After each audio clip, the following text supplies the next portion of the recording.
Your advocacy team is busier than ever as the legislature has one more week of restaurant-related votes and policy committee hearings before lawmakers adjourn for a month-long summer recess. Recently, state lawmakers have been focused on shuffling hundreds and hundreds of bills through the legislative process and putting much of the state's annual budget in place for the new fiscal year, which began July 1st.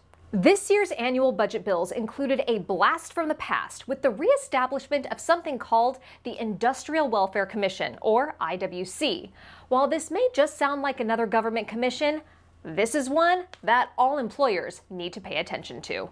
The IWC was initially established in 1913 and granted powers in the California Constitution. It was originally established to regulate the wages, hours, and working conditions for women and children. But the federal courts found its limited scope violated the Federal Civil Rights Act. So, in 1973, the legislature expanded its authority to cover men too. The commission is composed of 5 members, each appointed by the governor and subject to confirmation by the state Senate. Of those 5 appointments to the commission, 2 representatives must be from organized labor, 2 representatives from employers, and 1 member of the general public.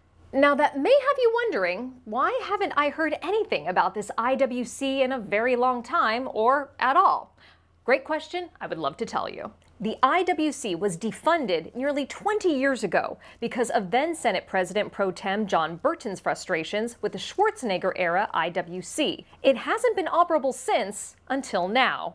That leads to the question, what can we expect from this resurrected IWC? The IWC is charged with convening industry-specific wage boards and adopting policies governing wages, hours, and working conditions for all employers. But this latest state budget activity that restores the IWC directs the Commission's immediate focus to industries with certain wage profiles that include larger, quick service and fast casual restaurants, as well as other sectors of the economy, including retail and agriculture. Once the governor appoints the 5 commissioners and the state Senate confirms them, the IWC must meet by the end of this year and adopt any final recommendations for new wages, hours, and working conditions by October 31st of next year. Now, if all of this sounds a lot like last year's AB 257 setup, you're right. AB 257 was the law that was to be enacted earlier this year, with a focus on larger counter-service restaurants, but was qualified for a referendum to give voters a chance to maintain or reject the legislature's proposal. You may remember that AB 257 sought to outsource lawmaking on wage and working conditions for larger counter-service restaurants to an unelected, unaccountable commission, but with even more authority than the newly resurrected IWC. So the IWC must have their new wage and working condition standards approved by Halloween of next year, which is about 2 weeks before the voters decide the fate of AB 257.